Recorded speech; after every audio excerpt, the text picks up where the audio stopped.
এইবাৰ স্বাস্থ্য বিভাগৰ ফুপুলা স্বৰূপ নগাঁৱৰ কচুৱা মডেল হাস্পতালত এইবাৰ কচুৱা মডেল হাস্পতালে আসলতে জলাকলা খুৱাইছে ৰাইজক কিয়নো সময়মতে কোনো চিকিৎসক আহি উপস্থিত নহয়হি আৰু চিকিৎসকে ঘৰতে বহিয়েই ধন খোৱাৰ এতিয়া অভিযোগ উত্থাপন কৰিছে স্থানীয় ৰাইজে। আমি সবিশেষ তথ্য এই মুহূৰ্তত লৈ আনিবলৈ চেষ্টা কৰিছো। নগাঁৱত এবাৰ স্বাস্থ্য বিভাগৰ ফুপুলা স্বৰূপ কচুৱা মডেল হাস্পতালত সময়মতে কোনো চিকিৎসক উপস্থিত নোহোৱাৰ গুৰুতৰ অভিযোগ উত্থাপন হৈছে আৰু নগাঁৱৰ কচুৱা মডেল হাস্পতালৰ এক কদৰ্যময় আৰু পয়ালগা ছবি দেখিবলৈ পোৱা গৈছে। 20খন বিচনাযুক্ত এইখন চিকিৎসালয়লৈ সময়মতে উপস্থিত নহয় কোনো চিকিৎসক আৰু প্ৰায় অৰ্ধশতাধিক গাঁৱৰ ৰোগীসকলৰ একমাত্ৰ ভৰসা হৈছে এখন চিকিৎসালয়। কিন্তু চিকিৎসকসকলে এতিয়া লৰা ধেমালি খেলাৰ ৰোগীসকলৰ সৈতে লৰা ধেমালি খেলাৰ অভিযোগ উত্থাপন হৈছে।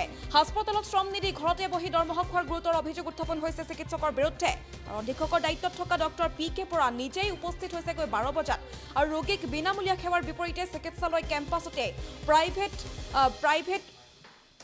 প্ৰাইভেটকৈ আসলতে চোৱাৰ অভিযোগ উত্থাপন কৰিছে।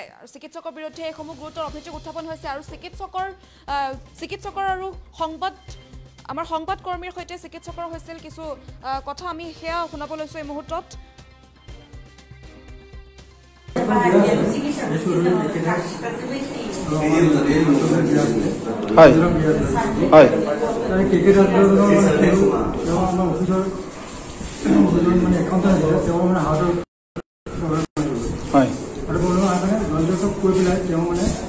ফোন কৰিছে আজি গুৱাহাটী যাবগৈ কিন্তু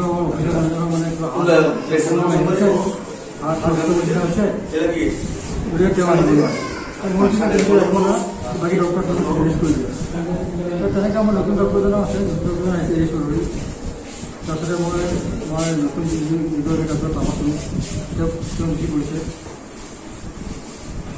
অনাৰ মোৰ যিজন KK দাস যিজন ডক্টৰ আছিলে তেওঁ মোক জনাইছে যে তেওঁ গুৱাহাটী যাব। তেওঁ মানে মই ক'লোঁ আপোনাক যে অফিচৰ যিজন মানে একাউণ্টেণ্টৰ মানে হাৰ্ট ষ্ট্ৰক হৈছে গতিকে তেওঁক মানে জয়ন্তকে পাৰ্মিশ্যন দিছে বুলি কৈছে মোক ফোন কৰা মতে তেওঁ মানে গুৱাহাটী গুচি গ'ল। গতিকে এই মুহূৰ্তত চিকিৎসকে আচলতে গাফিলতি কৰিছে বুলি ক'ব লাগিব কিয়নো অধীক্ষকৰ দায়িত্বত থকাৰ পাছত ডক্টৰ PK বৰা কিন্তু নিজেই উপস্থিত হৈছেগৈ 12 বজাত উপস্থিত হৈছেগৈ আৰু কোনোদিনেই আসলতে হাস্পতালত সময়মতে উপস্থিত নথকাৰ অভিযোগ উত্থাপন হৈছে। আৰু নগাঁৱৰ কচুৱা মডেল হাস্পতালৰ এই কদৰ্যময় ৰূপ আৰু পয়ালগা ছবি আমি দেখুৱাইছোঁ। প্ৰায় অৰ্ধশতাধিক গাঁৱৰ ৰোগীসকলৰ একমাত্ৰ ভৰসা হোৱা এই চিকিৎসালয়খনৰ চিকিৎসকৰ বিৰুদ্ধে এতিয়া সৰব হৈছে সকলো গাঁওবাসী এতিয়া ক্ষোভিত হৈছে। নগাঁও জিলাৰ কচুৱা আদৰ্শ চিকিৎসালয়ৰ চিকিৎসকসকল সময়মতে উপস্থিত নোহোৱাৰ বাবে এতিয়া ৰাজহুৱাভাৱে অভিযোগ উত্থাপিত হৈছে আৰু দীৰ্ঘদিনৰ পৰাই এই অভিযোগ উত্থাপিত হৈ আছিল। আৰু হাস্পতাল কৰ্তৃপক্ষৰ হেমাহি আৰু চিকিৎসকসকলে কৰ্তব্যত গাফিলতি কৰাৰ বিৰুদ্ধে পূৰ্বেও বহুবাৰ বাতৰি সম্প্ৰচাৰ হৈছিল কিন্তু তাৰ পাছতো স্বাস্থ্য বিভাগৰ কোনো গুৰুত্ব নাছিল। স্বাস্থ্য বিভাগে কোনো পদক্ষেপ গ্ৰহণ নকৰিলে তাৰ পাছতে এতিয়া অঞ্চলটোৰে প্ৰতিক্ৰিয়াৰ সৃষ্টি হৈছে আৰু পুৱা 10 বজাৰ পিছতো চিকিৎসক উপস্থিত নহয়গৈ হাস্পতালখনত আৰু যাৰ বাবে ৰোগীসকলৰ মাজত হাহাকাৰময় পৰিস্থিতিৰ সৃষ্টি হয়। আৰু কিছু ভাষ্য আছে এই মুহূৰ্তত আমি ভাষ্য আগবঢ়াইছোঁ। আমি কেইদিনমান ধৰি লক্ষ্য কৰি আছোঁ মই প্ৰায়ে আহি থাকোঁ হস্পিটেলত। কেতিয়াবা 9টা বজাত আহোঁ, কেতিয়াবা 9:30 বজাত আহোঁ, আবেলি ধৰি আহিলে 12টামান বজাত আহোঁ, 11:30 আহোঁ। আমি মানে ছাত্ৰ সংগঠন হিচাপে আমাৰ এটা কৰ্তব্য আছে, দায়িত্ব আছে, সেইকাৰণে আমি হস্পিটেলত আহি থাকোঁ প্ৰায়। মই প্ৰায় আহি দেখোঁ যে মাত্ৰ 4জন ডক্টৰ যিদিনাখন ডিউটিত থাকে সেইদিনা মাত্ৰ এজন ডক্টৰহে ডিউটিত পোৱা যায়। তেওঁকে 1:30লৈকে ডিউটি কৰা দেখা যায়, 8:30টাৰ পৰা বহে তেওঁ সদায়। আমি ৰাইজৰ পৰা ৰিপৰ্ট পাইছোঁ এনেকুৱা। আৰু 4জন যেন ডক্টৰ আছে। এতিয়ালৈকে আপোনাৰ টাইম হৈছে 20 মিনিট কম 11টা বাজিলে। এতিয়ালৈকে 4জন ডক্টৰৰ মাজত মাত্ৰ এজন ডক্টৰ হস্পিটেলত উপস্থিত আমাৰ কচুৱা মডেল হস্পিটেলত। আমি মানে বুজি পোৱা নাই ইয়াত এজন ছুপাৰিণ্টেণ্ডেণ্ট আছে, তেওঁ এই বিভাগটো এই হস্পিটেলটো কেনেকৈ পৰিচালনা কৰি আছে তেওঁহে জানিব। আমি তেওঁক সুধিলে তেওঁ কৈ কোনোবা এজন ডক্টৰ ৰঞ্জন বৰা নে কিবা বুলি নাম আছে, তেওঁৰ বোলে কিবা চিধা স্বাস্থ্যমন্ত্ৰীৰ লগত হাত আছে সেইকাৰণে তেওঁ 10:30 11টা বজাত আহে, 12টাৰ আগত ওলাই যায়। মই 4 দিনমান আগত তেওঁক কল কৰিছোঁ, তেওঁ মোক উল্টাই এনেকুৱা কথা কৈছে। মই পাছত ক'লোঁ যদি স্বাস্থ্যমন্ত্ৰীয়ে কি এজন পেচেণ্ট যদি ইয়াত মৰি যায় স্বাস্থ্যমন্ত্ৰীয়ে ভৰি দিব পাৰিব, মানুহটোক জিন্দা কৰি দিব পাৰিব? এনেকুৱা হস্পিটেল যদি চলে আমি নগাঁও জইণ্ট ডিৰেক্টৰক প্ৰশ্ন কৰিব বিচাৰিছোঁ।